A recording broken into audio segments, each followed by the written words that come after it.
Okay, now? I am recording. Thank you.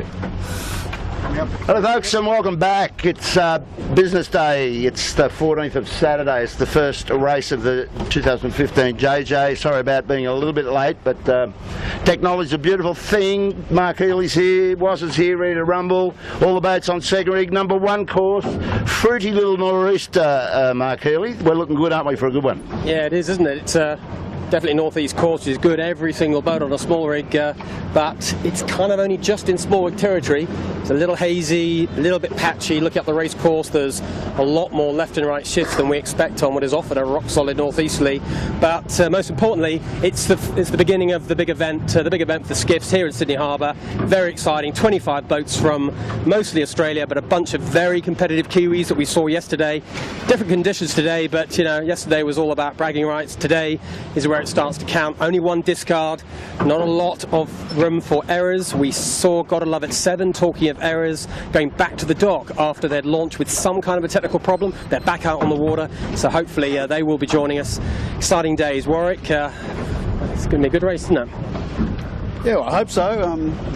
We've been sort of talking this up a little bit, saying that during the state titles, which was just all the Aussie boats, obviously, and Howie, I think Howie was here as an invitation, but we had 5 different winners, so hopefully we're going to have a repeat of that, plus with the Kiwis in there. But we're around about 1:30 to go to the start now. Just having a quick look at the line, and 7 up the pin end of the line, just testing that out.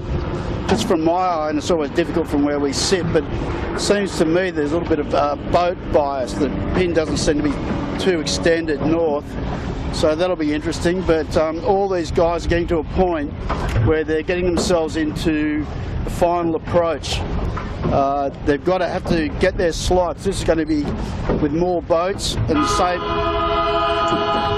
1 minute and the same length line. It's imperative that you find a hole and you hold a lane up to Bradley. Is that Aon in the drink down on the pin? Or it could be Aon. That's the Kiwis helmed yesterday by Will Tiller, but not today. Brett Van Munster's actually steering that hot Kiwi boat because Will Tiller's got a leg injury. We got a little boat behind us here, Bob.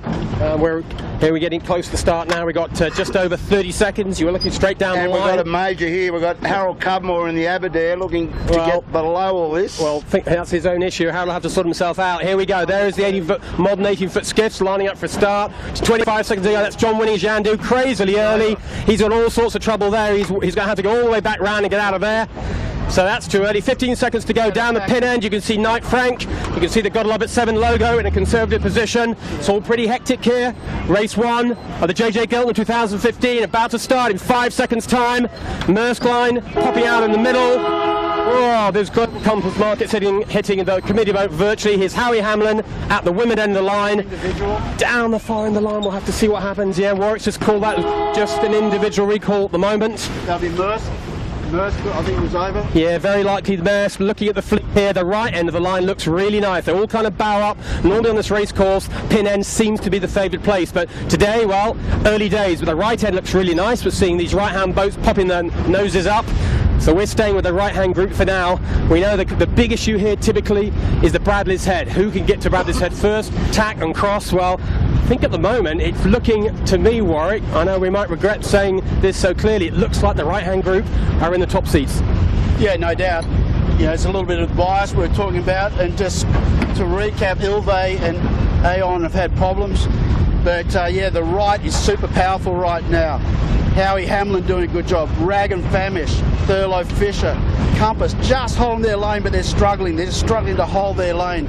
John Winning, who broke early, had to go around the start boat, is hanging in there.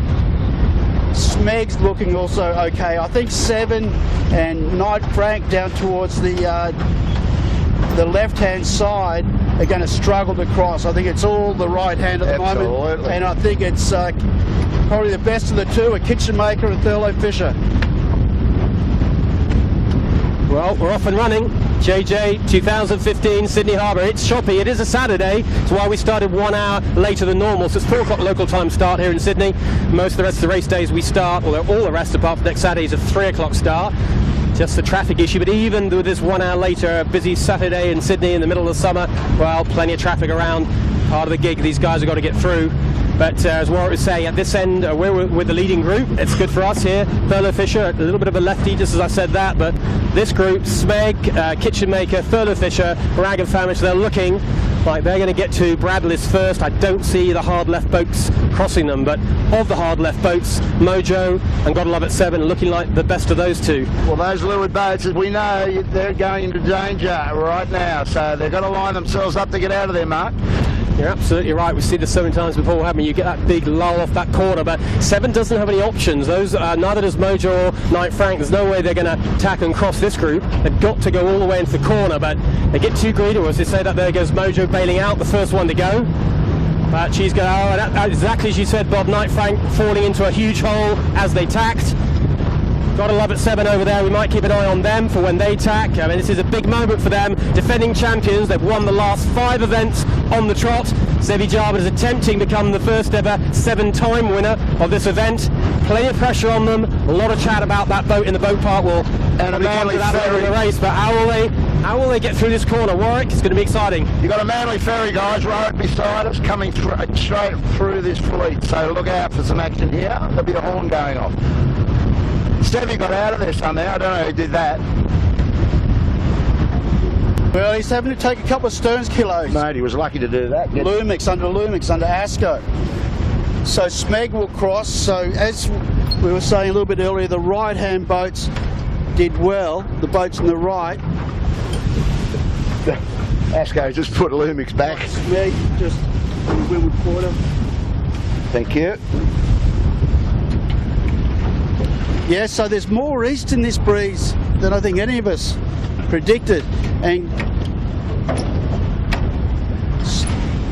pretty busy day out here, guys, even though it's this time of the afternoon. Course management comes right in front of you, doesn't it? Absolutely. How you handle all these power boats and ferries and charter boats. Absolutely. And so Smeg will be behind Thurlow and Rags. Next one, Rags has tacked under Smeg. They've done a good enough tack to still be advanced on them. So a lot of guys pushing to the right. 7 is deep at the moment. So let's see, as a lot of people have said in the past, that 7 have got some superior speed with their second rig. Is that enough? So 7 now just starting to attack Asco. So I think the Howie Hamlin's going nice. He's going very nice. All new, brand new North gear. He's got Skip McCormick. I saw that little piece about he's had to put on 20 kg. He's been in the kitchen, wouldn't let him out. So for me, I reckon Smeg might be leading this race at the moment. Yeah, I just saw a nice little tack here. Actually, Thurlow Fisher couldn't cross Smeg and got forced into a late decision attack. Didn't produce a great tack. Smeg took full advantage of that. So David Witt sailing nicely. He's a heavy crew, isn't he, Warwick? I know you've run the numbers in terms of riding mode, but well, this breeze has freshened a bit more than we thought. They're on small rigs, but already probably maybe some kind of advantage to the heavier crews. Yeah, possibly. I mean, I think in my notes I've got 265 down from Whitty, which is 5 kilos heavier than 7. So they're out of all the numbers that I have got, they're the heaviest I've got so far. Looking good. David Witt, confident in the fresh stuff. Not as fresh as you probably really like, but in good shape early doors. And there's Michael Coxon, just to leeward of him. And that other group down there, well, Asco and Yamaha. We know Asco went very nicely yesterday until they decided to pull out of the practice race just because they had other commitments. And Marcus Ashley-Jones saying this afternoon he's very confident on his small rig, particularly downrange. Well, not actually downrange. We're kind of bang in the middle of a small rig range now. Mark, that's the group to the left. Did you find out why you withdrew yesterday? What was the story behind that? I think it was just as simple as James Doran actually had a work commitment. Like a lot of the guys here, they've all got real jobs. They're mostly amateurs and got to go and do a work on a practice day. But at that point, they were lying second, so they've kind of done their work for the day. And that's the group to the left. You can see them as they sail off into the corner of the bay, and liking the look of the left. How much more tide, Warwick? An hour and a half, is it, or so, of tide coming in now? Yes, going out. Yeah, it's going out. till 5, So gotta love it. but not big tide. No, we've got to love it. Decided to take a bit of that advantage. He's stepped out to the right of this side of the course. Yeah, it's interesting, isn't it? We'll see what happens as she goes back towards them. But Warwick was saying, relatively deep. I don't know, maybe halfway through the fleet, Warwick, maybe no worse than that. But 7 were about that after that start, first couple of tacks. So we're going to get a little look at whether the legendary small rig speed of Gotta Love It 7, that kind of has been one of the big reasons they've won the last 5 JJs, whether it's still there versus the rest of the fleet. A lot of people think that the rest of the fleet has closed the gap. Well, we're going to get a pretty good indication, I'd say, particularly in the next 10 minutes, if that's true or not. Let's see where they are by the time we get to that turn mark. Peter, if you come around to the left a tad, you'll pick 7 up. He's just going through behind us or to the side of us Just off now? our transom, that's right, Bob. There he is, Gotta Love It 7. Well, they've got a lovely clear lane, that's for sure. They've got no one around them. They can just find the best possible speed buttons they've got on board. As we were saying before the start, they did go back to the dock after they launched for some kind of a technical issue. We don't know what it was, but they only went back to the dock for just a few minutes. Here's an interesting cross. Yeah, here goes the port starboard. Howie Hamlin on port, never going to cross Harry, so he's going to do a nice smooth duck. There he goes. Harry happy to switch sides. And we can have a good look now in the distance how the rest of the fleet measures up against 7. Certainly there's at least 5 or 6 boats that are going to cross 7, but well, they've got a nice little shift, haven't they, Warwick? They're a little bow up, aren't they? Suddenly, just at an important moment, they've got a sneaky little righty. Might not look too bad for them when they meet the rest of the boat. Yeah, no, they've certainly come back a lot. And they're on starboard. Correct, they have rights, but Thurlow Kitchenmaker will cross. 7 crosses Yamaha. I don't think ASCO definitely won't cross 7. They might have to put in a small duck, which will put them under pressure to Yamaha perhaps. Just have to watch ourselves here. And just out of shot, just so you know, Mojo has pushed super hard to the right. So they're right in the east. So they're backing on the eastern shore hard to big time. So ASCO a little bit rushed in that tack. Boys, there'll be plenty of adrenaline going on right now. First race, first beat. Breeze is picking up a little bit. Real battle going on between 7 or 8 boats, so the intensity is quite high. Got C-Tech coming across. Yeah, get out of here. Smeg's just got his nose in front. Be pretty close, wouldn't it, if Rag tack there? Yeah, Rag's going well. They're all quick. Smeg's going back for more into the west. So I've only got really 1 boat, maybe 2 boats fully committed to the east and just quickly looking out there. Mojo's caved in. And so is Howie. Howie went back out there. They're very bowed down, so that hasn't worked out at this point of the beat. So they're all coming back to what we sort of traditionally see, which is working the western shore, the left-hand shore.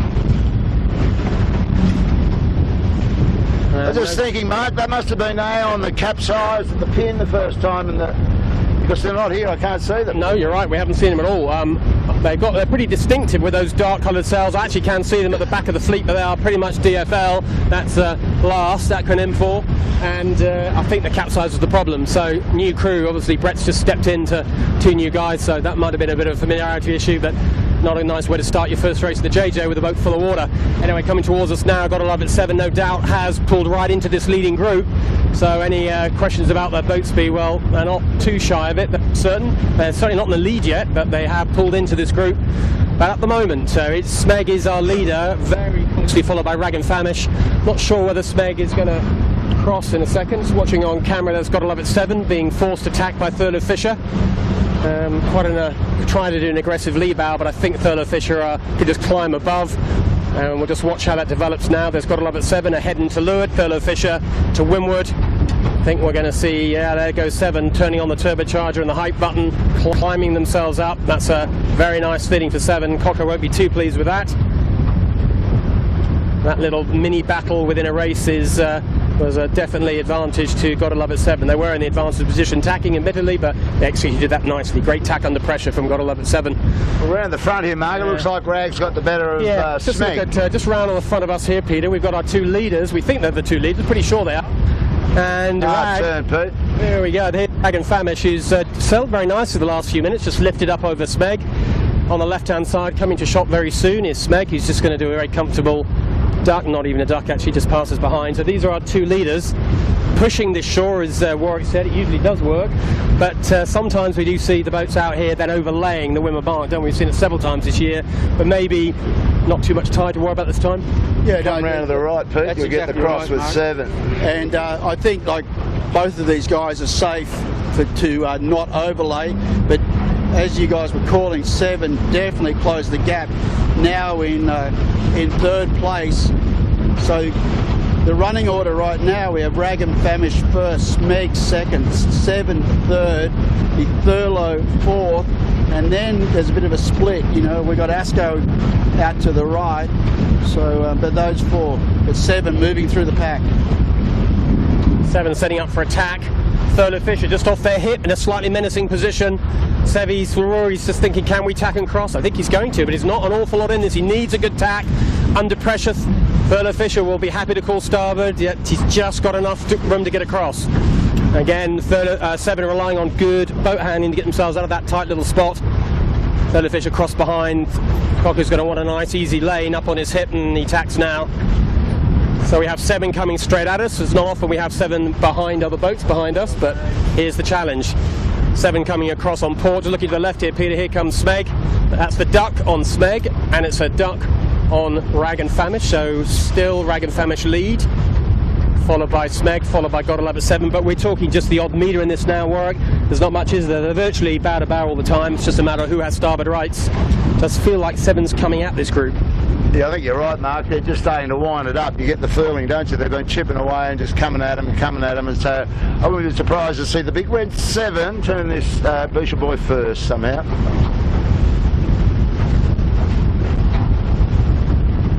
Well, 7's not on lay yet.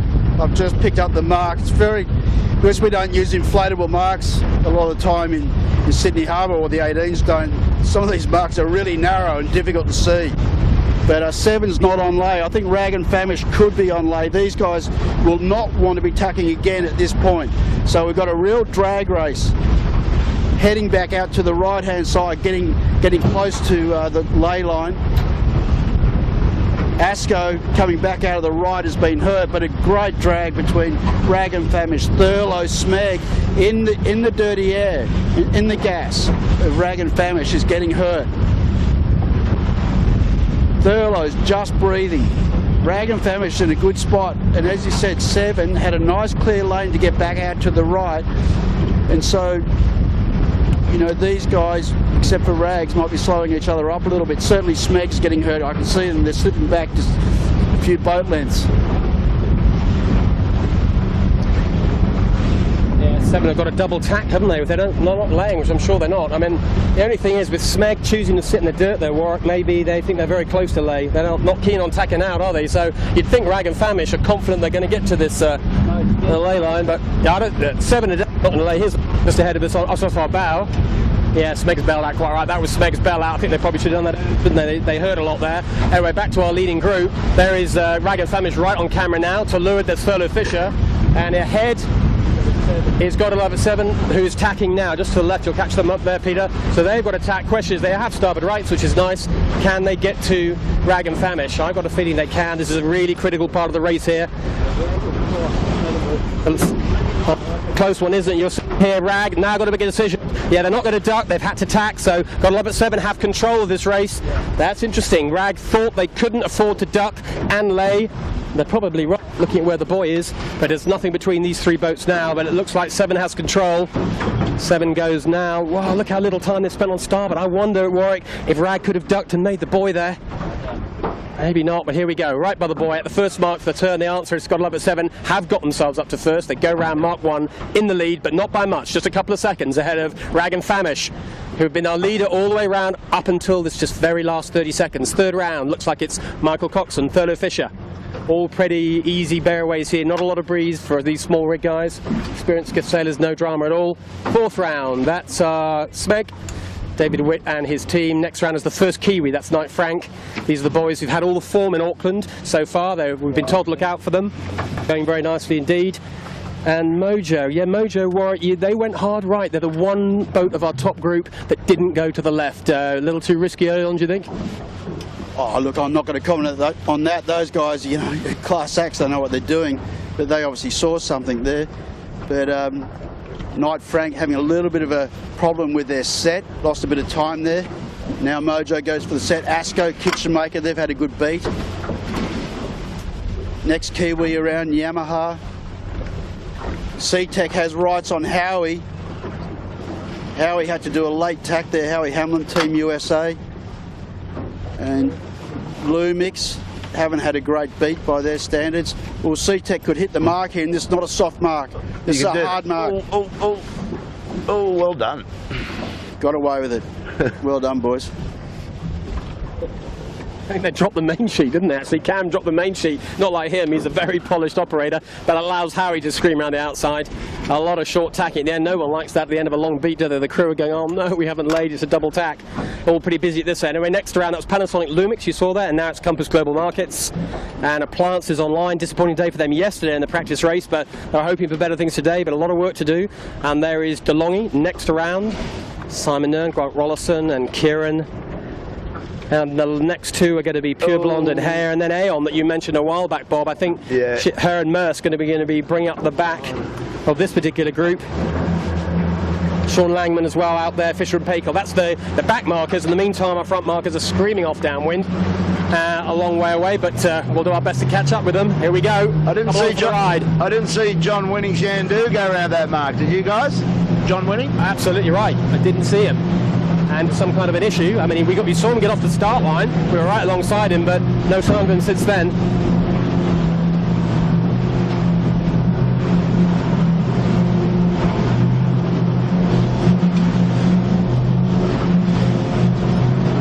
Everybody's gone into steel points, so it's just a procession. 7 coming out now. First angle out. And it's interesting, guys, because you know, we saw off the start there was a fair bit of a right in the breeze, and then we saw the guys wanting to get back to the western shore, and these guys, maybe it's a little bit that they're down pressure, or maybe that shift, they seem to be coming in a Nielsen quite high. So the breeze is oscillating. I think it is quite a tricky day.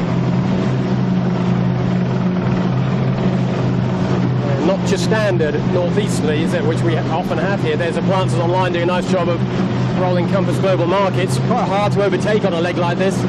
Tricky to find clear breeze and flat enough water to actually get any kind of an overtaking lane. I think it's the jives, isn't it? I think if you were racing down here, Warwick, you'd be probably trying to set up a nice jive, wouldn't you, to try and do an overtake here? Well, the one thing that I've noticed is the pressure is very up and down. To our left, Panasonic, C-Tech and Team USA have come down in fantastic pressure. They've actually closed the gap up to Asco. I saw Asco and Mojo just ahead of us, actually a little bit soft, so pressure is key. You've got to stay in the pressure. That's what they'll all be looking for. Two nice jives we saw on camera there. That was to the left, that was C-Tech. To the right, that was Howie Hamlin with a white spinnaker coming straight at us. Two really nice jives from those two guys, keeping the pressure on. This is a 3-lap race. We're just a little more than halfway through the very first lap. We're going to go round downwind via Shark Island in the first lap. There's Asco coming at us. They're in about 5th position or so. And here we're closing up towards our leading group now. Just off to our left here, Peter, you'll pick up Mojo and Knight Frank and Smeg. Yeah, Warwick. Yeah, these two boats keeping the pressure on the leaders. These boats are in 4th and 5th. That's Smeg and Knight Frank. David Witt led that first beat for a while, probably the first half of it before getting caught up by Rag and Hammerstead, eventually 7, but we'll have to see how he goes downwind. Maybe he wants a bit more breeze. Yeah, well, I think it's just puffy mark. Like at times, depending on where you're at, some guys are looking like they're overlaid. Like to our left, Thurlow will be praying for major pressure so they don't have to drive. 7 and Rags are fully pressed. Come round, Peter, to the front. You've got to love it to get to this mark, so they're not going to want more. So and as we've seen it before, when we get under this headland here, it can get very funky. You get the gust coming over the hill, and the direction changes a lot. At 7, right on max. Just want to make sure they lay this. Sammy Newton gave you a good thing. He's got his hands full. The whole history of this boat tonight, this afternoon is in his hands right here. because if he loses control of that chute, which he won't, of course, the whole thing falls over. Look at the picture. Pretty nice approach, wasn't it? Talk about a perfect ley line into this mark. Tight to Shark Island is the one that always works, and 7, absolutely classic playbook there, did that really nicely. They've got a little lead. It's not a huge lead. Rag and Famish are about to come right past our camera boat in about 2 or 3 seconds. So that's maybe a 15-second lead. Here comes the Rag and Famish, also finding a nice ley line. Low lane is good here. Rag not quite as low as 7, but not far off. That's second on the water, Rag and Famish. Certainly keeping 7 on their toes. This race is far from over, that's for sure. But 7 seem to have just enough of an edge upwind to have pulled up from a pretty average start. That's 1 and 2. Third is it's going to be very close between Thurlow Fisher and Smeg. They're about to pass very close to us as well. Just off our left hip, you're about to see a flash of red spinnaker coming right by us. We're just parked right by the turning mark. There is Smeg, who's probably going to get inside Thurlow Fisher. That's the battle for 3rd and 4th. Yeah, absolutely. I mean, Coco just got caught a little bit too high and had to sail a slow mode to get here without jibing. So Smeg will jibe with Thurlow. Knight Frank, they've had a good run. They'll jibe inside now. Mojo jibes inside. Mojo's come back really nicely. So has Knight Frank. They're doing a good job. And a really good battle here between Kitchenmaker, Yamaha, and Asco. So Mojo David might be a little bit too soft. They might have gone a little bit too early. I don't know. Pretty busy on this turning mark here. First time on Shark Island. There's a couple of boats behind us who are going to really struggle to get to this turning mark. Low and tight to Shark Island is good, but I'm seeing DeLonghi actually going to have to drop their spinnaker, I think, to get around this mark. SeaTech having to flap it all the way. You're about to see them sliding past the side of our aluminium hull, nice and close. Here's good old SeaTech. A lot of flappage to get to this mark. Glances online, improving a little bit of recovery downwind for them. Hurtling past this. Sort of probably 15 to 20 knots kind of boat speed when they're fully ramped. And the next boat round is actually going to be DeLonghi, who had to drop their kite to get round. That takes us up to about, that's very painful, up to about position 20. Let's get back with our leaders. Wow, isn't it? We're just saying it's an unusual northeasterly, just because so often at Sydney Harbour, northeasterly, the breeze is rock solid and it's pretty much a standard course which way you go. But today it's not. They're bow up down here, Warwick, probably some jibing. Yeah, they'll all be driving. 7 and Rags, in my mind, have done the best out of all this group, and it's a little bit because they were free from the pack. They were able to continue on the other jibe when they were past the island. They've had better pressure than all these other guys. This sort of pack of 3rd, 4th, 5th, 6th and 7th. And just to talk what happened to Yandu, I can see them on our bow, just 2 sailing, I'd say, back to the club, so they may have broken something. So that's really bad luck for John Winning and his team. But I think Rags and 7 have extended on this pack. But a great battle amongst this group here. It's very patchy looking upwind.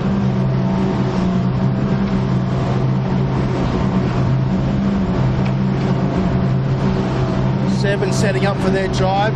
Final approach into the bottom mark to complete lap 1.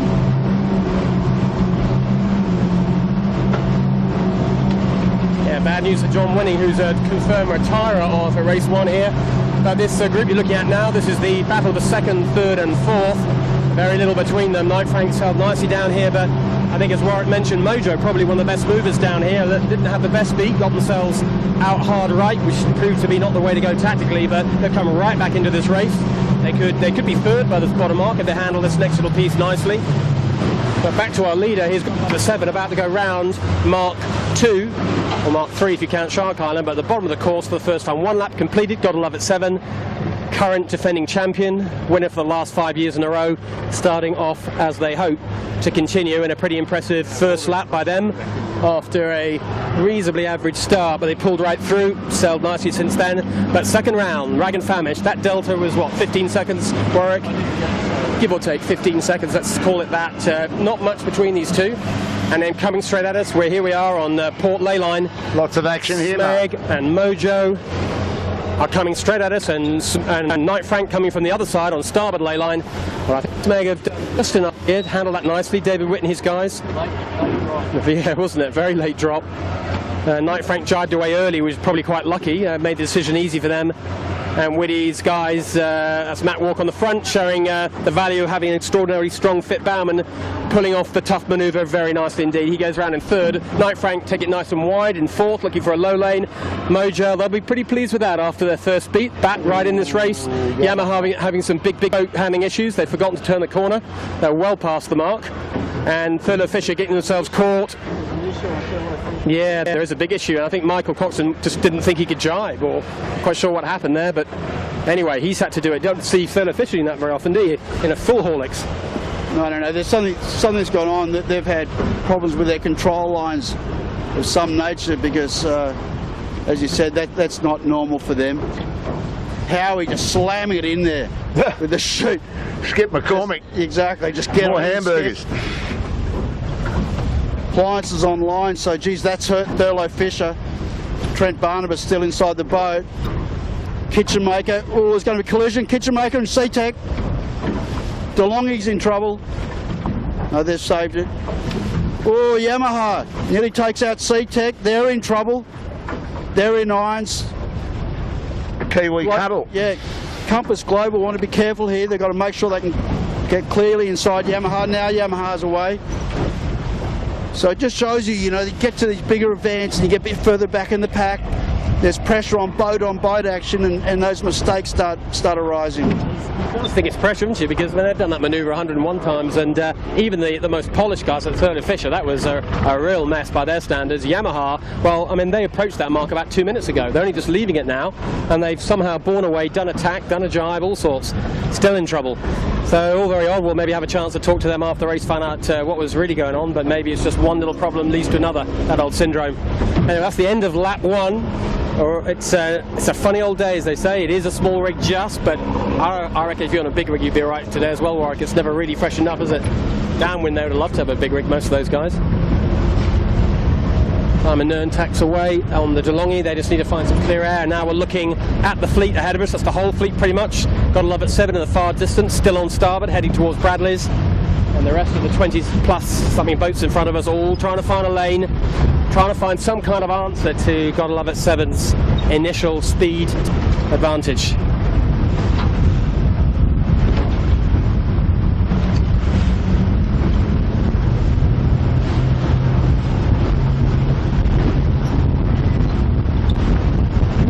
Just going back to what you were saying before, Mark, you know, like, is it a big rig day?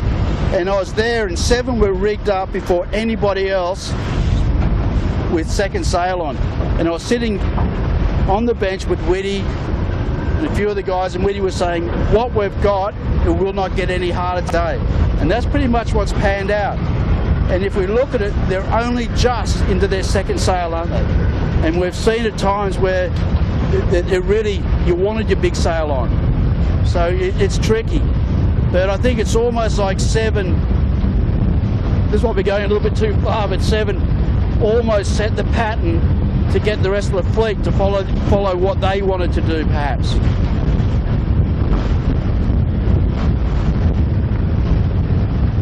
Might be a bit dramatic, but I don't know. I think it is. I mean, I think certainly there have been times the last couple of years where 7 know they're very good downrange on a small rig, and it suits them to get everybody else doing the same thing. But there was a lot of chat in the boat park about which rig to go with, and I know this year the couple of races where boats have gone out with a big rig, been caught too far uprange, and have been completely left out to dry by just the extra drag and all that extra stuff up in the air. They just can't get the boats going. So I think people are remembering that.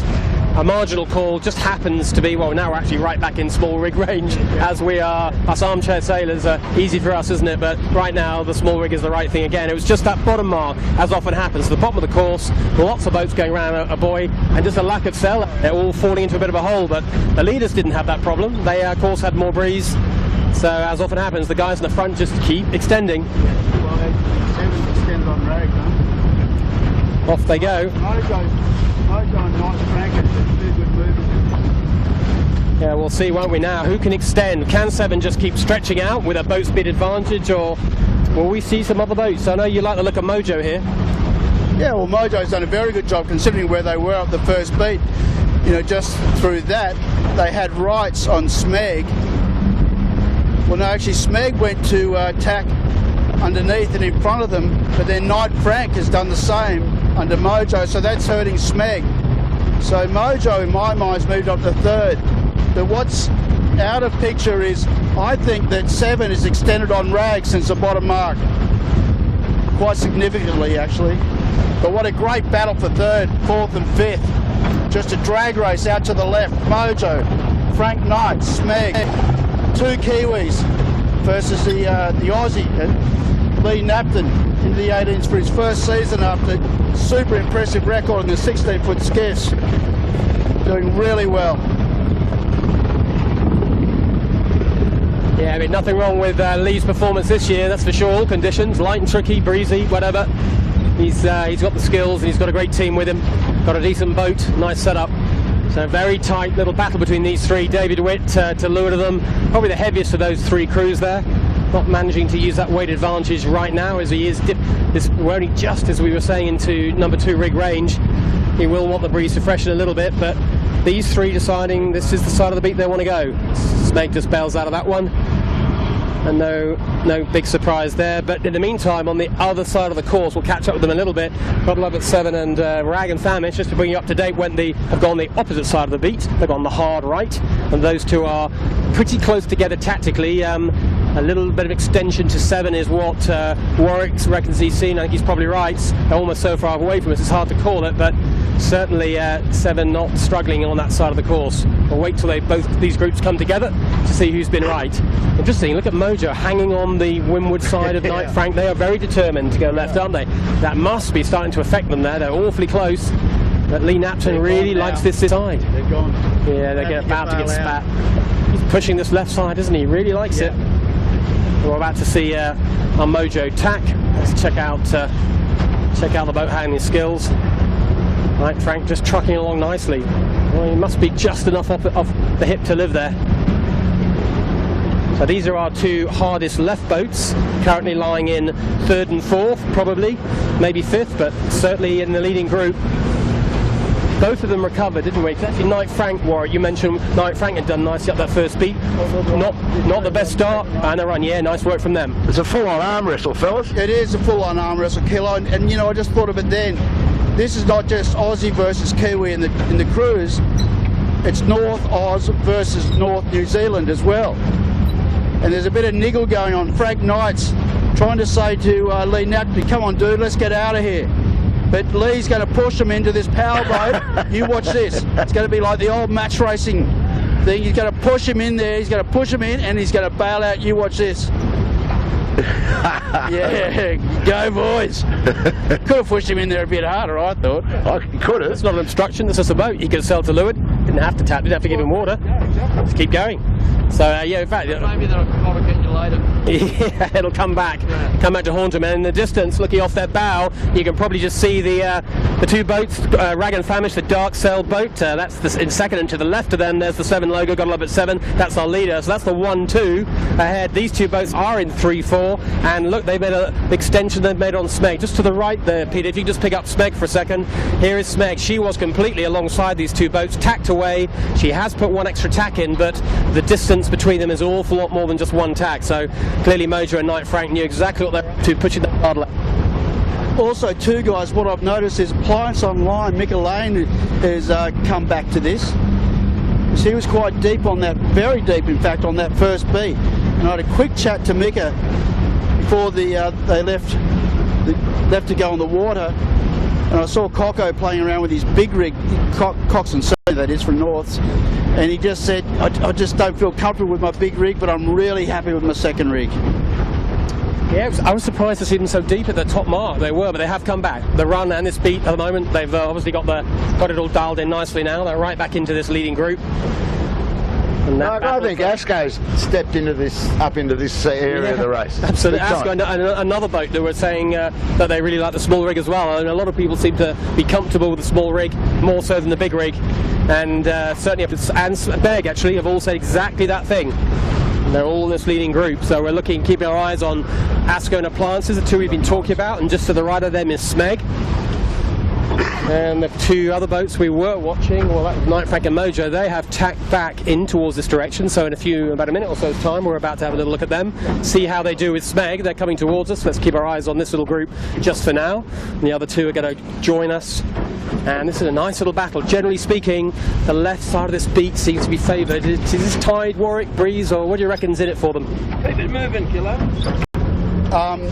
Yeah, I don't know, mate, because I mean the thing is, having said that, Seven and Rags elected to go to the right. I mean, these guys were totally split to different shores, only a few minutes ago. So I don't know. I mean, obviously there's oscillations, and maybe it's a matter of what you've got at the time. Rather than sort of having a roadmap to get around this harbour, you've got to deal with what you got, and we're seeing that. I mean, this was in the right. They got further up the beat. Breeze went left. They had to use the western shore again. So never simple.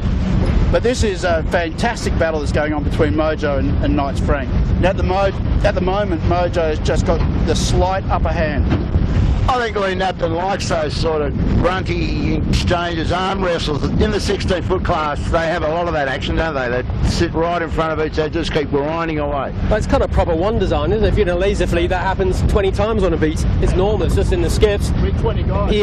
Yeah, you've got 20 enemies within 10 minutes, but on a skiff fleet, usually there's just enough distance, and because of the kind of speeds they go at each other, they give themselves a bit of room. But yeah, I think Lee's going, no, let's bring it on. This is one design. Yeah. Let's go at each other. And well, it's the beginning of a long series, an important series.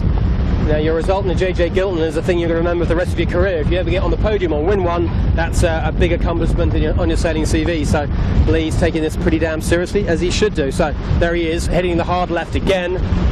Knight Frank bailed out of that one and didn't want to hang with him. Nice. Let's have a little check-in in the front of us. Can you just swing around to the front here, Peter? I'm not sure if we're not going too fast for our little cameras, inertia motors and all that stuff, but we're just catching up with Rag and Famish. Not that much distance. I almost feel that the group we've been looking at just then have maybe come into Rag and Famish as well. It's not that much distance. Here is our second on the race course. Jack McCartney on the Rag and Famish boat. Lark Sails, always an easy boat to pick up.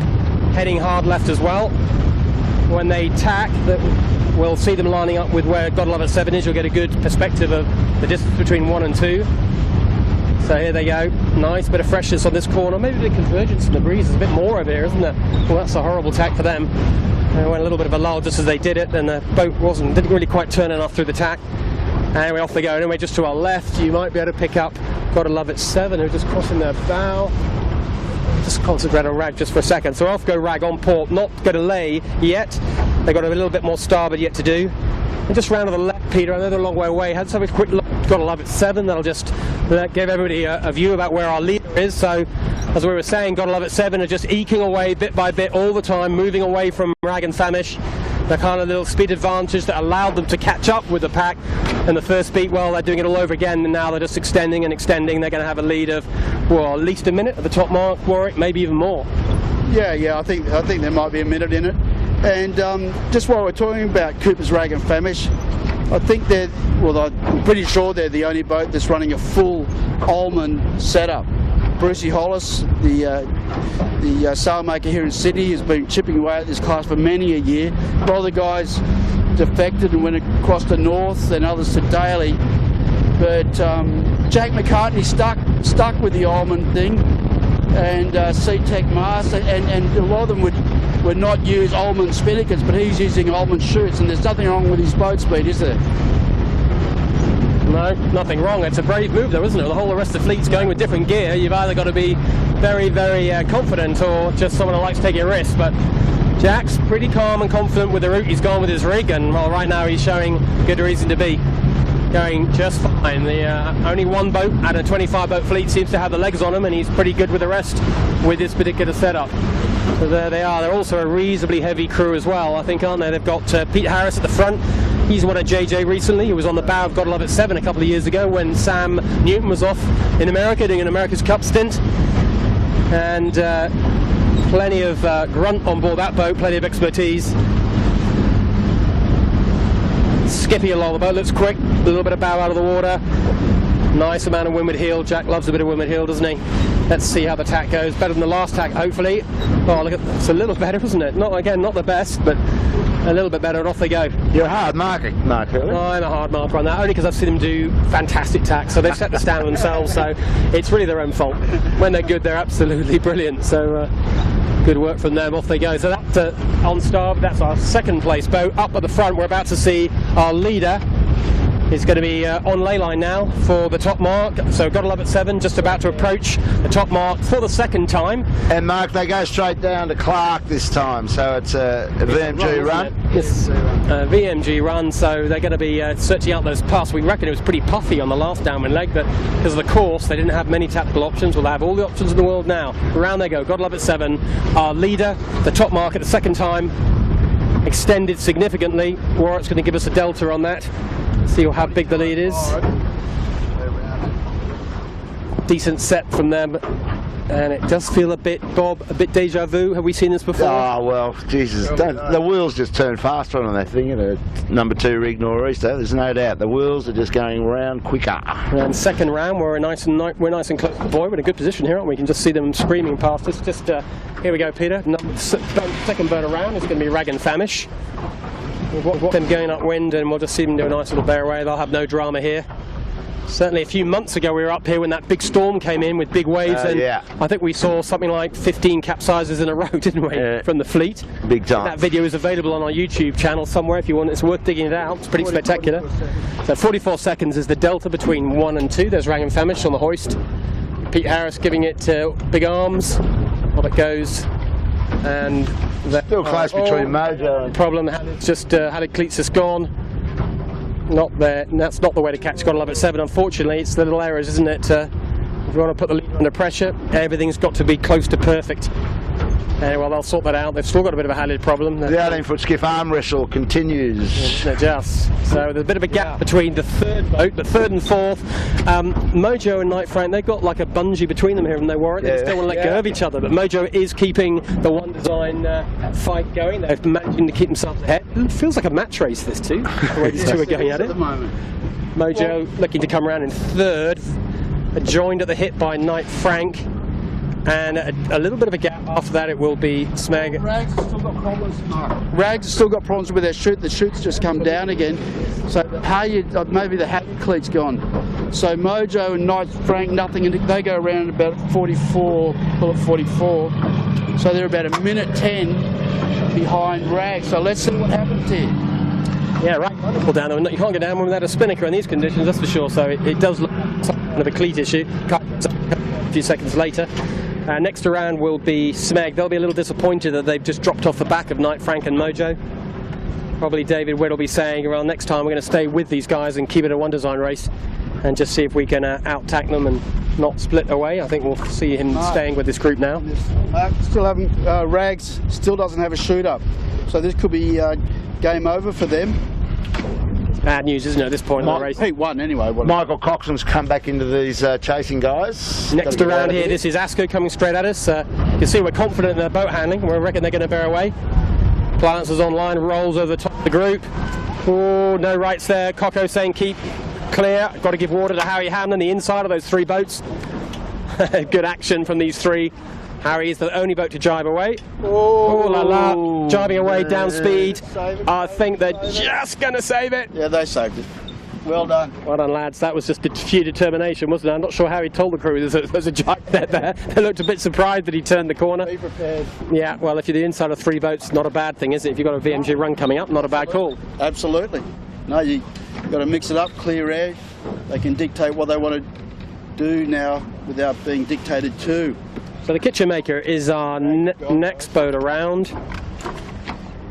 That's Kitchen Maker, John Sweeney, and then we're now going to see Yamaha, the boat that had so much trouble getting around the bottom mark the last time around. Oh, port starboard here. Yeah, Lumix Yamaha. Lumix caught using all her starboard rights. That will annoy the hell out of Yamaha, but she's perfectly allowed to do that. In the meantime, Compass Global Markets, the door is opened. Bear away, easy little gain for them, and DeLonghi, they'll be happy with that. There's a nice little door open for them as well. Jono won't get a visa to get into Auckland anytime soon. He won't be friends, but it's gone a bit fresher, isn't it? A bit lumpier. People are thinking twice about the bearway now. Well, yeah. Oh, I'm not sure, but yeah, it's definitely got more pressure, and it's certainly got bumpier up here right now. Whoop. Yamaha had to abort that little first fairway. Look at that, it's definitely getting fresher. Yeah, it's nicely done in the end, but yeah, right down there, it does look to our eyes like Rag and Famish haven't got a kite up still. And for what it's worth, it's probably out of shot, but I think Howie Hamlin, Team USA, have done well by jibing and going to the left-hand side of the course, looking upwind. Yeah, I think you're absolutely right. He looks so bowed down, doesn't he? He's jibed to port. There's a white spinnaker down there, pointing straight at the target. So that might have worked out nicely. Next around C-Tech, that's Alex Valiant from New Zealand. And then it will be Pure Blonde, followed by Sean Langman, and that's about as many of the boats we can, and actually Mertline after that. I think that is the whole fleet.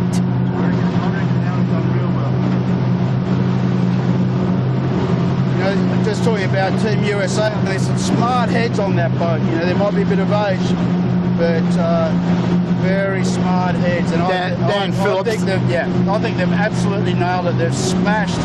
We're a bit far away, but I think they've smashed Asco, Appliances Online, that group, and Thurlow, the group they were with. And look, Rags, no shoot, bad luck for Jack McCartney and his team. Not the way that they would want to start the regatta, given, you know, they were in second place. So that's a real shame for that team. And I can see them actually putting it into the tide, capsizing the boat right now. So I don't know, but yeah, that's certainly disappointing for them. But Howie Hamlin now jibed back, just netted or locked in that advantage, the gain they had over Asco. But still, the Mojo, Frank Knight, they might as well put him in a ring. Yeah, it's a great battle, isn't it? Smeg choosing to get the opposite way, Shark Island. We'll see how that works out well for them, but definitely Howie Hamlin's the biggest net gainer straight away. I mean, Michael Coxon, third official, look over his shoulder and wonder what on earth happened. Where on earth did the American come from? Whilst all this is happening, of course, with the demise of Rag and Famish, with no spinnaker up, got to love it 7, it's so far in the distance we can barely see their sail, and there's still another lap to go. Which is bad news. Rag and Famish, I'm actually saying they just capsized the boat to try and do something at the top of the rig, whatever the halliard problem is. Really, they think it's fixable. When you see a boat capsizing to try and fix a problem, it's never a good situation.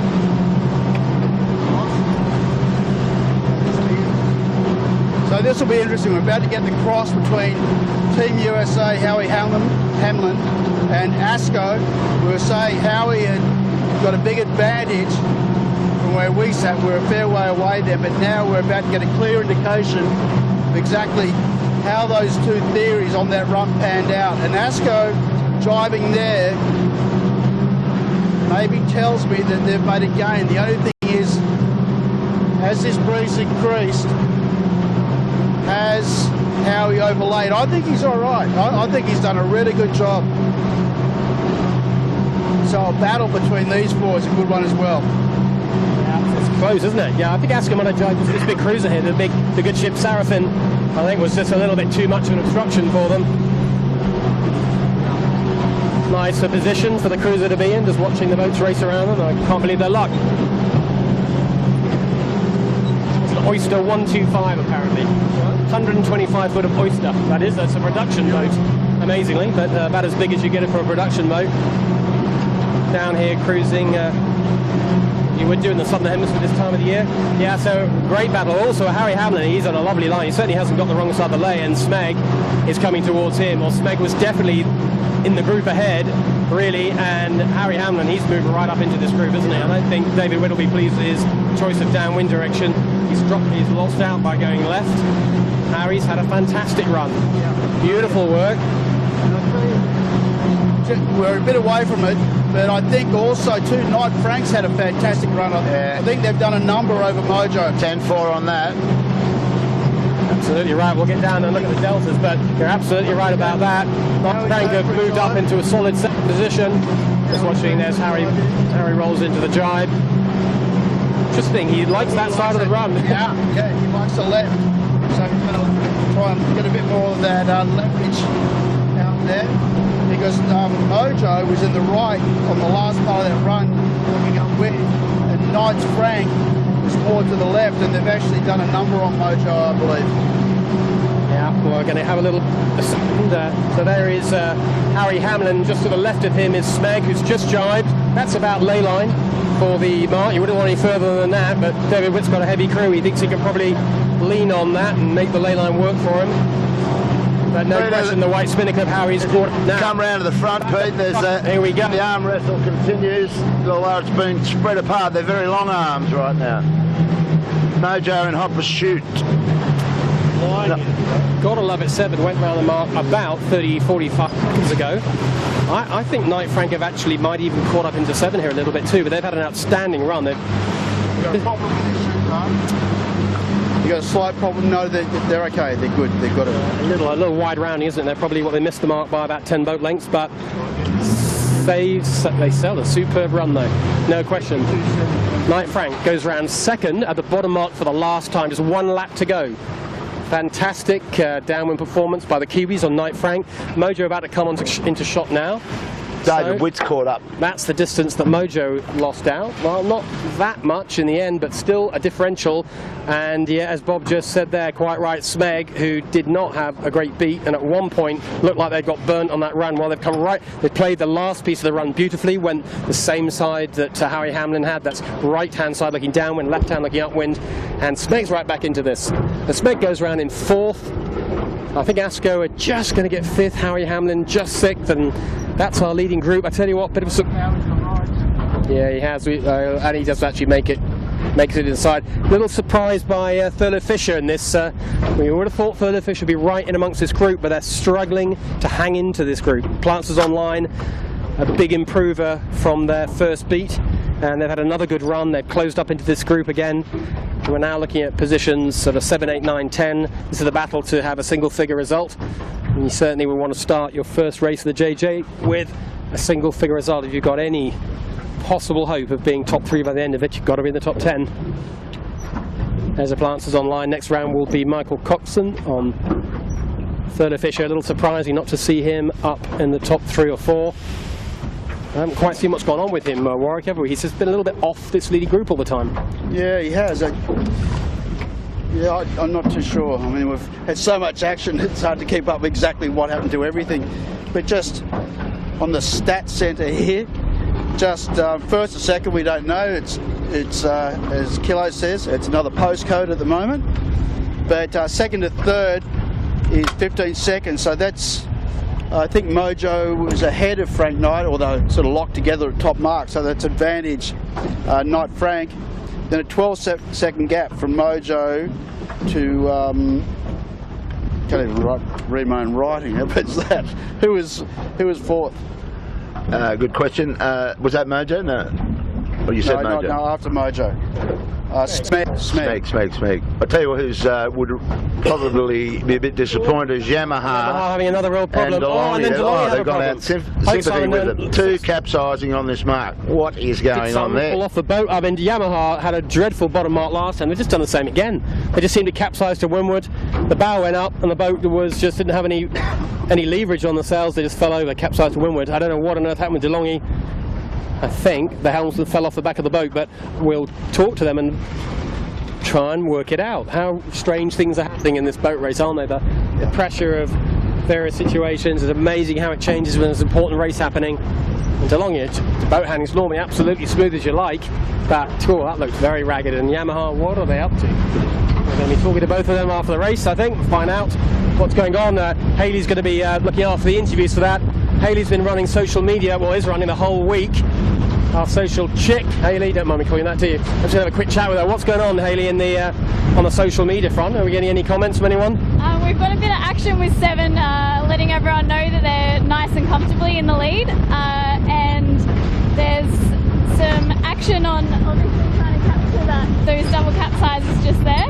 It's always a bit of a mission to keep up to date with, what's happening and who's in the lead, as it's constantly changing, but there's never a lack of action to report out here. And if there are any questions, anyone's got any comments from the viewers watching, just send them through. And there's Hayley will be making sure that the Twitter handle is pretty easy to find and easy to follow, and anything she can pick up, we'll try and answer any questions live and keep the whole thing interactive. So keep it busy on the social platform, and we'll try and stay in contact with you. Say again. Just reminding everyone about, Bob and I don't have our normal microphones on, so we can't hear each other that well, but just updating the viewers, the audience, to stay nice and busy on social media. Hayley's monitoring all of that, and there's any questions, any issues, we're very happy to handle them live as best we can. Just any questions, just let us know what they are for now. Go Hales, go. I suspect the big question is going to be, what on earth can the rest of the fleet do about Gotland at 7?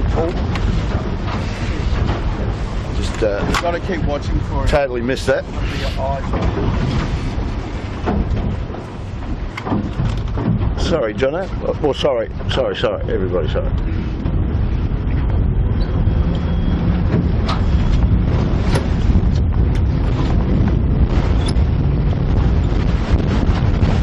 So the last lap has started. It's fresher, isn't it? We're in no discussion about which rig you'd want to have on now. It is a small rig day, nice and fresh, downwind. Even thought some of these skiffs taking off a bit downwind. Yeah, well, I think this has increased more than anybody. So going back to the two geniuses sitting on this boat going maybe big rigs, well, it's definitely second sail, isn't it? Yeah, 100%.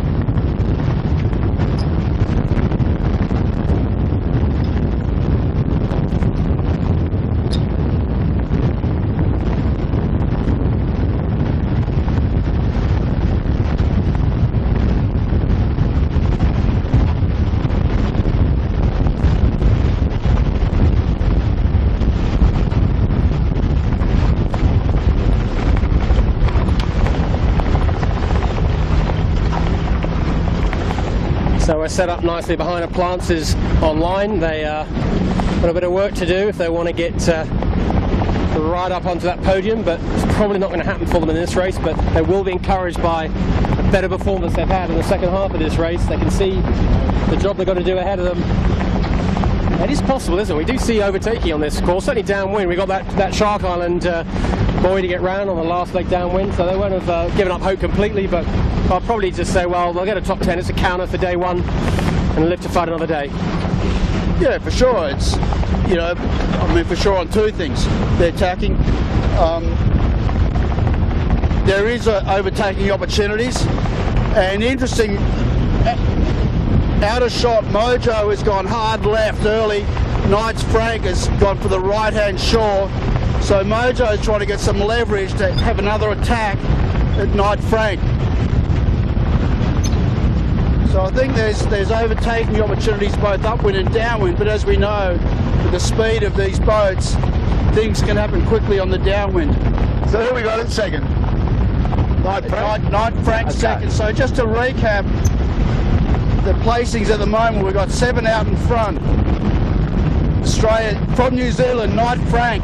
Third will be Mojo.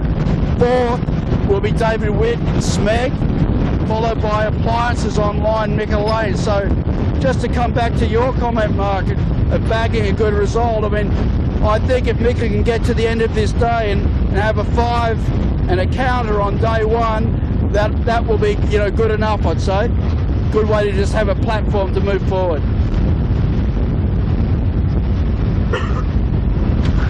So a little different this, remember, we all remember the last upwind, Mojo and Knight Frank couldn't be separated. They had exactly the same plan tactically. Different this time around. Knight Frank splitting, going to the right. Mojo you can see in the distance, so we're not lined up here. There is their little nemesis of today. Mojo went relatively hard left, and it looks like it's a decent advantage to Knight Frank at this point, but as ever, won't take much more than 5 degrees of a shift to make it a different story. Mark, there's a little Manly ferry coming into play here. I don't know how this is going to affect things. That'll add a little bit of spice, won't it? You hope they've seen it, but Knight Frank have got a little sort of 10 boat length lead or so. Not enough to relax, that's for sure. The battle between these two will definitely go all the way to the finish. Yeah, nicely clear. Knight would want to pack if he doesn't want to get a horn off this ferry. Yeah, I think they committed Knight Frank to go the left-hand side or the north side of the harbour of the ferry. You're about to see a ferry. I know we're talking about a ferry to our viewers. You can't see it, but you will see it quite soon. A large Manly ferry. What are they? About 200 foot long, doing about 20 knots. You're about to see it slice through the gap between these two skiffs. Here she comes, a good ship, Conroy. So Knight Frank take one side of the ferry, and our friends on Mojo Wine take the other side. And Smeg is their next boat back, so Smeg is in 4th position. I just had a quick look then, Mark. I looked at and just did a count from when Mojo crossed the wake of Knight Frank, and the way I had a look at the transit I did, I think that gap's down to 10 seconds again, so that's a 5-second gain for Mojo halfway up this last beat. Yeah, and interesting enough, they continue to be happy to split on the upwind. So we're looking at Knight Frank now. Well, you saw just whatever it was, a minute or so ago, they crossed. Well, Mojo's just tacked back now. So Mojo's kind of got halfway across the harbour and is now coming back this way. We'll see what happens to them in a second. For a moment, Knight Frank continue all the way to the left.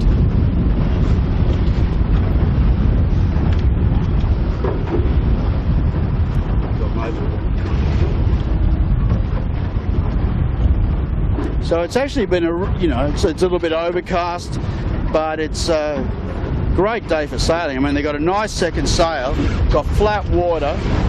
Now, we're getting out to 5 o'clock in the afternoon, Sydney time, and got the harbour to themselves. I mean, this is fantastic.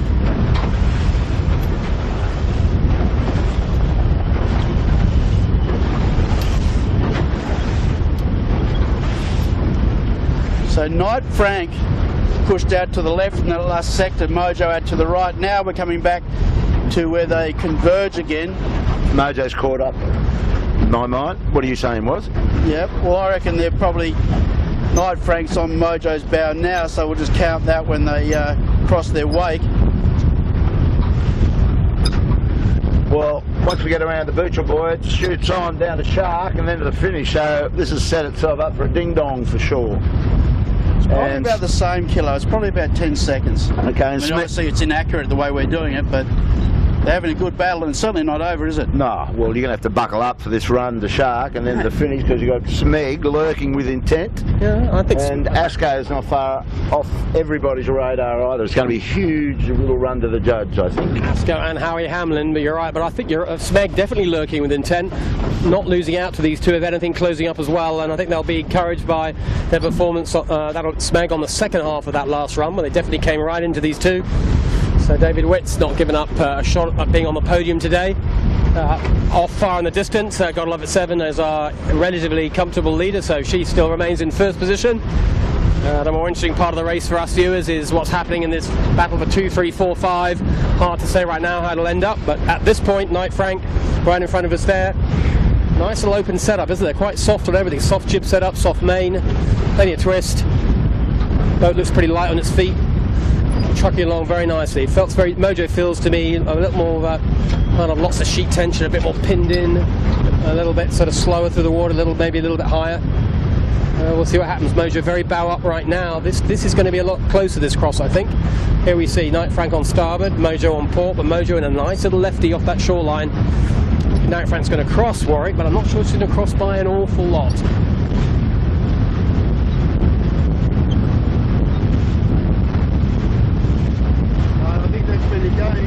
I think that's been a gain to Mojo again. So Mojo's chipping their way back to Knight Frank. Knight Frank didn't have a fantastic tack by their standards last time, so that's chews up a few seconds. But definitely we can see that visually now. Mojo is coming back to Knight Frank, so game on. I'd say that half the gap possibly. I mean, that's a big difference, isn't it? Mojo right back into this, no question. Things will be a bit nervy on Knight Frank. They know that they don't want to get the ley line wrong here. Mojo will just go in there. I'm not sure. They might just have a little launch at this, see where they end up. They can see Gotta Love It 7 up ahead. That'll give them a good indication where the ley line is. But as I say, that Mojo tacks back, decides to keep hitting this left-hand side. It paid for them just recently, didn't it? So why not go back for a little bit more? And we mentioned last time we hear maybe more breeze on the left, Warwick. Yeah, and this sector right where we are now, the channel compresses a bit, so you get a bit more tidal flow, and the tide is still going out, I believe. Probably the last little bit of it. And a really poor tack by Knight Frank, just off camera there a second, but the next cross, it's going to get even closer. Knight Frank, a really poor tack. Mojo did a really nice tack. Well, Knight Frank will cross on port, but it is getting closer and closer. If Knight Frank have got ley line, well, it's going to be a relatively easy life for them, but they'll have a few jitters here. They're not on ley line. Oof. Decision time for Mojo. Well, she's committed to go to the far side. There's the delta between the two of them. What's that, 4 boat lengths, 5 boat lengths? Add a tack, maybe 6. It's definitely game on. And to answer your question about ley line, 7 came out from about the point that Knight Frank did, and has had to tack again, couldn't lay. So if the breeze stays in the same direction, Knight Frank will have to tack again, and well, in my mind they definitely will, unless there's a big left-hand shift.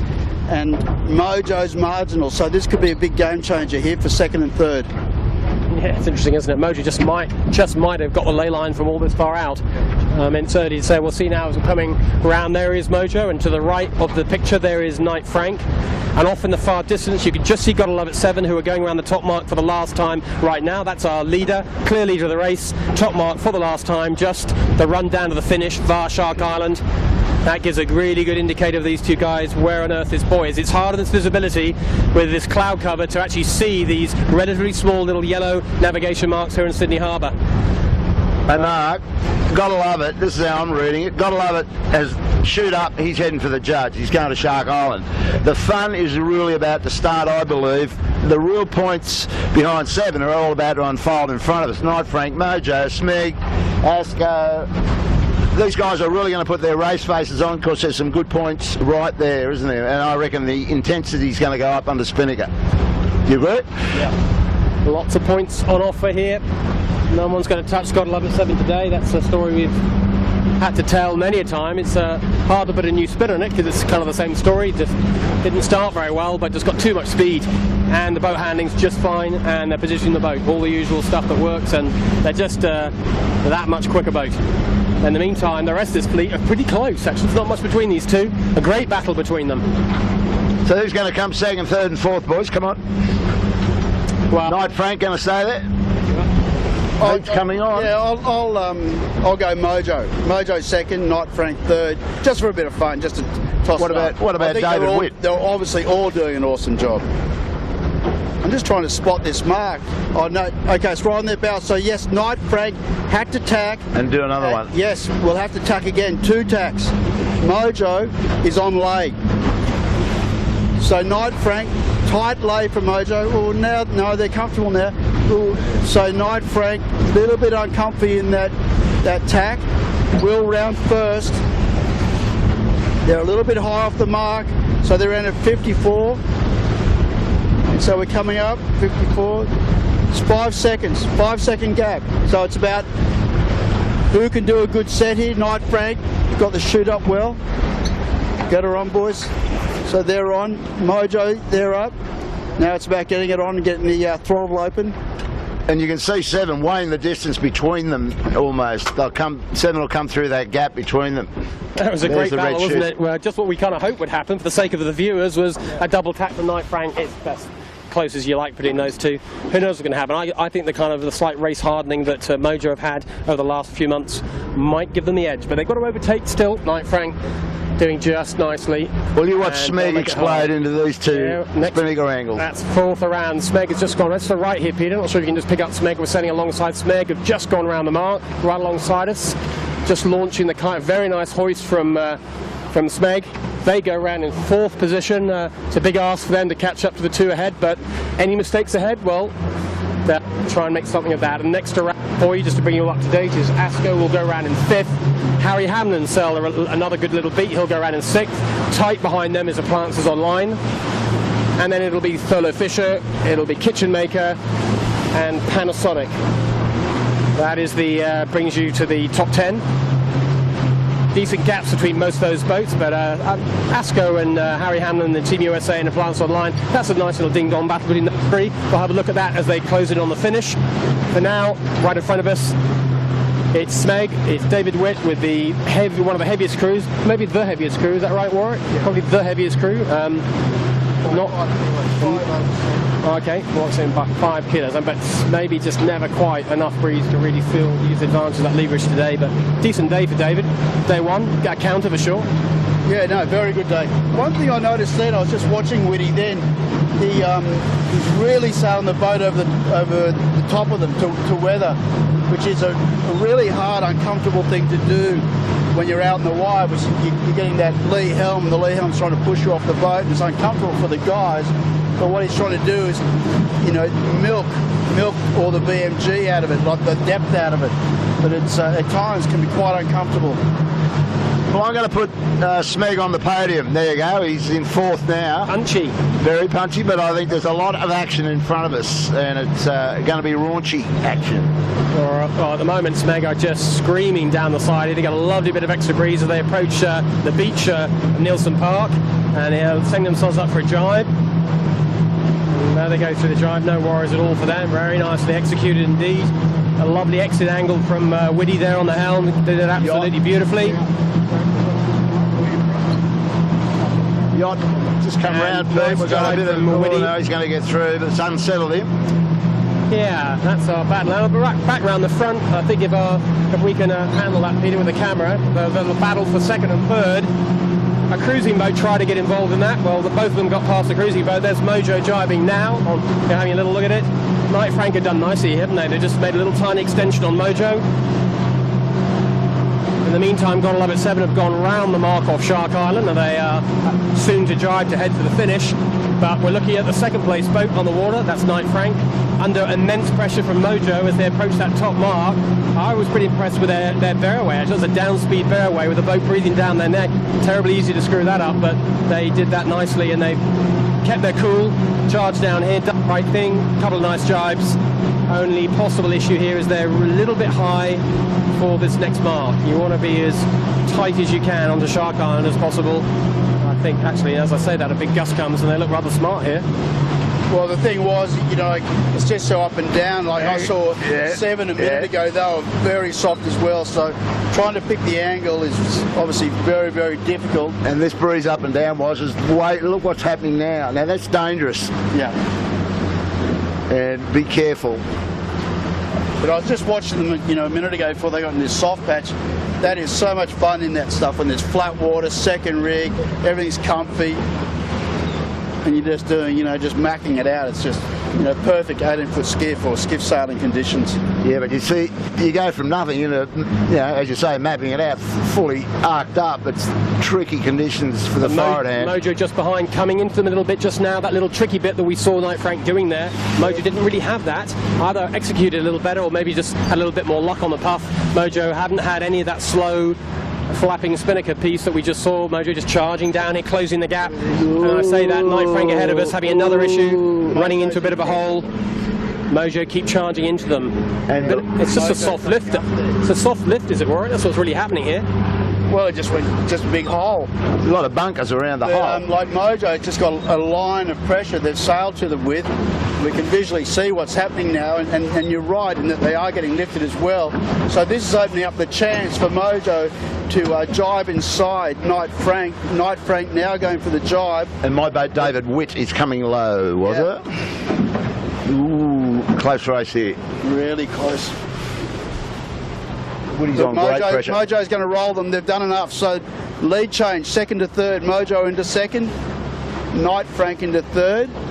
But still plenty to play for on this last little bit of... We'll roll with these guys because they've been at each other all day. Yes, but this has been a highlight battle, hasn't it? Been a high quality battle too, isn't it? I mean, it's not... that was the closest we've seen to a mistake was Knight Frank having a little bit unlucky with the way the breeze went there, but they did allow Mojo to get inside them and do the simultaneous jibe, and that, of course, was the Mojo, and never going to need an invitation to do that again. And now they're flying off to Point Piper. There's a hot, fast ferry on their left-hand side, which I hope is not going to have too big a say in what happens here. Both these boats get a gust at a very opportune moment, I think. They needed some breeze to get the bow down, and they've got one. Whoa, flying through there. Well, I've just seen Gone Love at 7 cross the finish line. Another big lead, we won't worry about them too much. Another fast ferry coming. Oh my, there's fast ferries from 2 directions here. There's that green ferry on camera now, while there's another one on the right hand side coming in the opposite direction too. 2 little skiffs, skiff sandwich in between 2 fast ferries. Buckle up. And guys, 7 had to drop their chute to get across the line. So there could be another critical manoeuvre to come before they finish this race. Be in no doubt, Sydney Harbour a busy place to sail a skiff, that's for sure. Wow, these ferries kick up some wash. Knight Frank hanging on in. They're tough for Knight Frank, just been overtaken on the last leg of the race. And Woody's on the move. They don't want to bugger up here. Yeah, Bob's speaking. The unlikelihood of David Witt coming through. They're getting lifted now. Yeah, Bob's and David's going fast low. Yeah, I think in truth the battle for 2-3 is these 2 boats in front of us. But 7, yeah, I think 7 did drop their kite to get up there. Mojo finding a nice little puff, getting lifted up, but managing to stay lower than Knight Frank, which I think is probably the secret here. But it's not over yet, is it? There's still room for more. Never over till the fat lady sings, bro. It is coming up to all. Now we're getting a bit of a chat from Knight Frank. That's because there's a cruising boat up to Wimbledon. They don't want that cruising boat there. I think that's just the adrenaline and the slight disappointment of being overtaken. But they shouldn't be anything other than pretty pleased. What a fantastic first race by Knight Frank and the JJ. They'd prefer to be second, but it looks like third is what they're going to get, and they've sailed really nicely. One little tricky bit on this last downwind was their undoing, and as we always felt, Mojo, the race-hardened experience they've had, the highly competitive guys on Mojo, just give them a tiny opening and they take it. And that's what's happened. So first across the line about 2 minutes ago was Got to Love It 7. That's the winner of race 1, the JJ Giltinan. Second across the line of race 1. Today's race, by the way, is sponsored by ASCO. And oh my word, as I say that, are Mojo going to cross the line without a drama? Well, just about, they recovered. Well done, Mojo. Second in today's race 1. Third knockout performance by Knight Frank. Look at David Witt coming in. And yeah, just a little bit too late, Bob, but yeah, David Witt is going to cross in fourth. Every one of these crews actually going to be pretty pleased with this result. A nice way to start your championship. Yeah, for and sure. any big event in a 25-boat fleet, yeah, anything in the top 5 is knockout, isn't it, really? Yeah. Keepers. No, that was a really entertaining battle between Mojo and Knight Frank, and actually there was a whole pack there for quite a while, and so you know, the level is fantastic. So Woody knocks out a fourth. That'll probably do, but I think we're going to find maybe those 3 boats dicing this week. I just don't think Smeg will separate from them. I don't think Smeg had any boat speed problems. It just dropped off the back when he slightly split from them, and it was the wrong thing to do. In the meantime, ASCO, they've still a pretty tidy race as well. Finding a lovely ley line down here, the final ley line approach. Good start. Very nice work for them. One of the lightest crews, I think, around. I think I'm right in saying with ASCO. And they cross the line without a jibe. About 240 kilos. ASCO today's sponsor, and ASCO the boat crosses the line in 5th position. Nice work by Marcus and his guys. Team America next, Mark. Hooning in here. Team America, Howie Hamlin. He's sailed nicely today, and a nice little jibe at the end. Competitive all day long, never far off this group.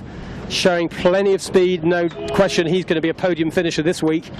Great work by Harry, a big notch up in his performance from the last couple of JJs. Is online. And here comes the plants online. Are they actually going to get to the ley line? Their warp factor speed coming across here. Wow, what a boat, what a great ley line at the end.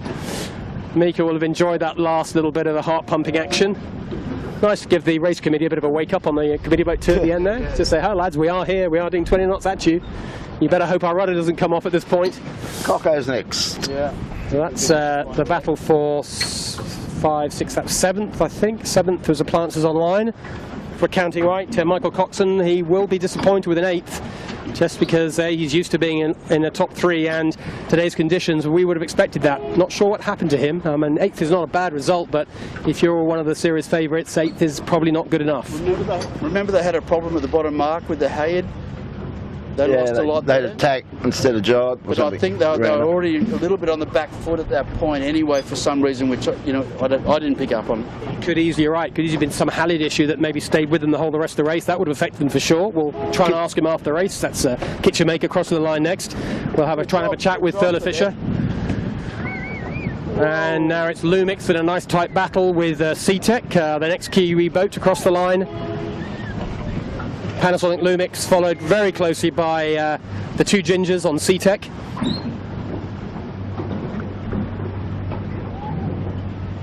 And in what feels like a fast finishing race, definitely the breeze freshening actually in the last few minutes. They're all coming down here at a lot faster boat speeds than we've seen. It's firmed up, this breeze, and it's 5:20 local time here in Sydney on a late Saturday afternoon. There's Global Compass Markets, Keegan York, nice job. And Yamaha, I don't know what Yamaha were doing today. This is the boat that twice struggled to get round the bottom mark, and I don't know whether they had some spinnaker halyard issues as well. Right now they've got a ley line issue. Can they, and I know they're quite a light crew, but can they get themselves up to this ley line without having to drop the spinnaker? Well, they'll certainly hope so. It's touch and go. Plants online nailed this, just. Yamaha are either going to nail this, or they're about to make very close friends with the photographer off the bow of the AWB. Oof. Same colour, if it Good work. was. Swap paint. I won't even notice it. 2 grey boats. That was Yamaha, and now here comes Nick Daly. We haven't heard a lot from the usually very vocal. He's Mr. been a bit Daly busy, today. Mark, today. He's been a bit busy. Yeah. He has been busy, yeah, he's had a bit on. There you go. Nice work by Pure Blonde, and next it's going to be, I think it's Haya, is it? Well, that's a great performance from them. We don't normally see them anything other than in the back couple, but a little better for them today. And followed afterwards by... Pedro. There's Pedro on Haya, and then it's going to be Simon Ern on DeLonghi. He's going to come straight at us and then drive just before he hits us, hopefully. Hopefully Simon hasn't forgotten how to use the rudder. Otherwise, we're about to get to know his paintwork a little bit too close and personal. Nice camera shot, though. Here we go. That's a nice close one. Go, roller. You missed he's the missed the finish boy. line. Missed the boy. That's You're an error. kidding. That is an error. So they didn't mean to do that at all. I can assure you they do have to pass the other side of the buy. I think they were lining up some action for us and forgot them. Yeah, I think they thought we were the boy, whereas actually the boy's the boy. They need to go. You need to go. You haven't finished, lads. You need to go round. Unless they're intending on retiring. Oh, right, maybe they will. I think they know, don't they? I think they can I get think back. they know. They can definitely unwind. And actually, there's no one close enough. There's no one close enough. Unless they capsize, they should be able to do this. But Mark Hurley, that's the play of the day, buddy. it's worth an interview. Hayley and myself will be doing some interviews straight after this. We won't be on live stream because we switched live stream off, but we'll put them up on YouTube as soon as we can. Hopefully within about an hour or so you'll get a couple of interviews. And certainly if anyone feels there's someone they really want us to interview, feel free to get on Twitter. Tell Hayley, she'll make a note of that. And unless we think your suggestion is outrageous or too rude or too tricky, we will endeavour to answer the questions that you ask. But Look, here we go. Will they get there before Merce? oh, well, they've got to unwind. They have to unwind themselves back round. Warwick, do you know the rules well enough? Back round the same. Can they do what they're doing? Does that count? I'm just trying to think. Yeah, they can. Yeah, no, they're fine. Yeah, they can do that. No, what they're doing is fine. Okay, good. Because if you unwind the string, what do they do? That's okay. Okay, good. Good. That's great. They got a horn, so they got something out of it. So I think DeLonghi is, well, what do you reckon, Bob? Who else is worth an interview today? I think DeLonghi have talked themselves into that, haven't I think you could talk to DeLonghi all afternoon. I saw the saucer eyes on Rollo. He was that close to me. His eyes looked like saucers going through there. So we better think about shutting the live stream down. That was a good afternoon, boys. Thank you, Mark. Thanks, Wazza. Yep. Great fun. Tomorrow brings what? What do we got tomorrow? What sort of pressure? Northeast still? No, we don't know. Oh, I haven't checked. Okay. I think it is we don't Norris, know. but I'm not 100% sure. Okay. Well, it was a great race one. Points are on the ledger. Gotta love it. Wheel spinning straight into the lead as we. Well, we've got to expect that. Nobody's surprised, I guess. But it was interesting watching him turn around and go back to the beach as everybody was heading out. That must have put a bit of fear into them. So they've made it anyway. We might have to talk to them then as well. A quick chat with them. I think there's plenty of interviews coming with God Love at 7 this week, but maybe we'll have a quick chat with them what that was all about. Okay, we'll see you back here tomorrow. Heat 2, the JJ 2015. See you then. Well done, Kilo.